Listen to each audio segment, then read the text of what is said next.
নমস্কার, আমার নতুন একটি ব্লগে আপনাদের সবাইকে স্বাগত। তো কালকে এগুলো দেখলাম, হঠাৎ মনে ধরেছে, তাই কিনে আনলাম। বেশ সুন্দর লেগেছে আমার। তো এগুলো দোপাটির চারা। তো এগুলো গত বছরই দিয়েছিল আমাকে একজন। তো ওইখান থেকে আমি আবার একটু বীজ রেখে কয়েকটা চারা করেছি। কতগুলো মরেও গেছে। এত রোদ্দুর, কি করে বাঁচবে বলুন, এত ছোট ছোট গাছ এরা। আর এটা হলো একটা গোল্ডেন পাম। আমার কাছে দুটো আছে, একটা এরিকা পাম, একটা গোল্ডেন পাম। এগুলো তো ইনডোর প্লান্ট, যদিও ফুল ফল হবে না, তবু যত্ন করে তো রাখতে হয় বলুন। তো কালকে আমি একটু ডিএপি কিনে এনেছি। তো অনেকেই ডিএপির নাম শুনেছেন, তো কতটুকু দিতে হয় অনেকে জানে না, তাই জন্য আমি শেয়ার করছি। আমিও কালকেই জেনেছি, আমি যে খুব একদম জেনে বসে আছি তা নয়। তো বলেছে ওরা, নার্সারির ওরা, তো বলছে 8 ইঞ্চি টব হলেও 8টা দেবেন, আর 10 ইঞ্চি টব হলে 10টা দেবেন।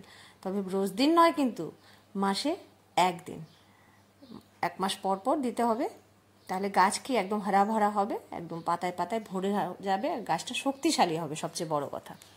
আর কি সুন্দর সকালবেলার বাতাসে, মৃদুমন্দ বাতাসে ও দোল খাচ্ছে। এই জন্যই হয়তো রবি ঠাকুর গেয়েছিলেন, ফুলের বনে যার পাশে যাই তারে লাগে ভালো, ও রজনী গন্ধা তোমার গন্ধ সুধা ঢালো। যদিও রজনী গন্ধা নয়, বাহার আছে, সুগন্ধি নেই, অনেক কাজে আসে জবা ফুল।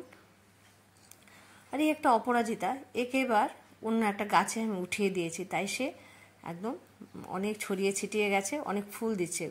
আগে আমার কষ্ট হতো, একটা দুটো ফুল ফুটতো, গাছটা বড়ই হতো না। এবার একটু অনেক যত্ন করেছি সেটাকে, বেশ 14-15টা ফুল হচ্ছে প্রতিদিন। যাই হোক, আমার জন্য নজর না লাগে। আর একে আপনারা কি বলেন বলুন তো? আমি তো বলি কাঠগোলাপ। যদি মাটিতে লাগানো হয় গাছটা অনেক বড় হয়, অনেক ফুল ফোটে। আর আমি তো টবে লাগিয়েছি, কি করা, জায়গার সংকুলন করা তো যাবে না, তো যেটুকু আছে তাতেই খুশি থাকতে হবে। তো খুব সুন্দর এই গাছটা, ফুলের বাহার যেমন আছে, সৌরভও আছে, সুগন্ধিও আছে, একদম চারিদিক মাতিয়ে রাখে আর কি। বেশ ভালো লাগে আমার ফুলটা, খোপায় দিলে তো আরও সুন্দর লাগে। আর এই হলো হাইড্রেঞ্জা খুব একটু দামি ফুল, যেটা নার্সারিতে আপনি পেয়ে যাবেন 300-350 টাকা তো নেবেই আপনার থেকে। অনেকগুলো কালার হয়, ভ্যারাইটি, মভ কালার আছে, তারপর ব্লু আছে, আর আমারটা পিঙ্কিশ একটু। তবে বৃষ্টির জল পেলে সেটা একদম সুন্দর হয়ে ওঠে। এতদিন যে বৃষ্টি হচ্ছিল না, গাছটা মরেই যাচ্ছিল প্রায়, অনেক কষ্ট করে আমি বাঁচিয়ে রেখেছি আর কি। আর উনি এসছে গঙ্গাসাগর রামকৃষ্ণ মিশন থেকে, আমি কিনে এনেছিলাম দুটো ফুল গাছ কিনে এনেছি, জবা ফুল। অনেক যত্ন করে ওদেরকে বাঁচিয়ে রাখি, কেন কি জানেন? ওইখানকার স্মৃতি আমার মনে পড়ে যায়, যখনই ফুলটা ফোটে আমার ঠিক মনে পড়ে যায় আমি গঙ্গাসাগর গেছিলাম, কি কি করেছিলাম। তো ভাবছি আপনাদের সঙ্গে আজকে একটা কবিতা শেয়ার করি। আমাদের মাতৃভূমি না এখন খুব বিপন্ন। কিছুদিন আগে কাশ্মীরের ঘটনাটা সবার মনকে নাড়া দিয়ে গেছে। তাহলে শুনুন। বঙ্গভূমির প্রতি, লিখেছেন কবি মাইকেল মধুসূদন দত্ত।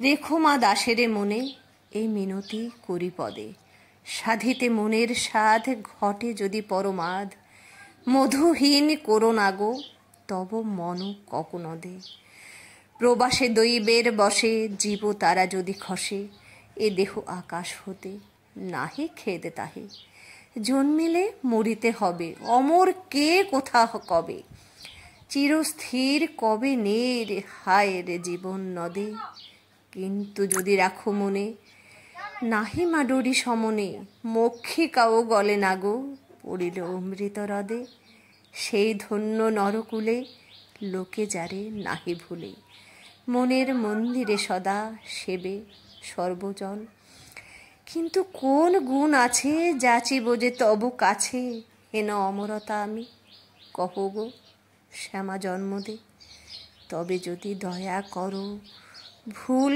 দোষ গুণ ধরো, অমর করিয়া বর দেহ দাসে সুবরদে, ফুটে যেন স্মৃতি জলে মানসে মা যথা ফলে, মধুময় তামরস কি বসন্ত কি শরদে।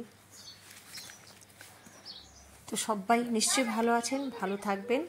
আর ভালো লাগলে আমাকে একটু লাইক করে দেবেন, শেয়ার করে দেবেন, সাবস্ক্রাইব করে দেবেন, নতুন বন্ধুদের বলছি। আর যারা পাশে আছো সবসময়, ওদেরকে তো অসংখ্য অসংখ্য ধন্যবাদ। সবাই ভালো থাকবেন, সুস্থ থাকবেন, সবাইকে ভালো রাখবেন।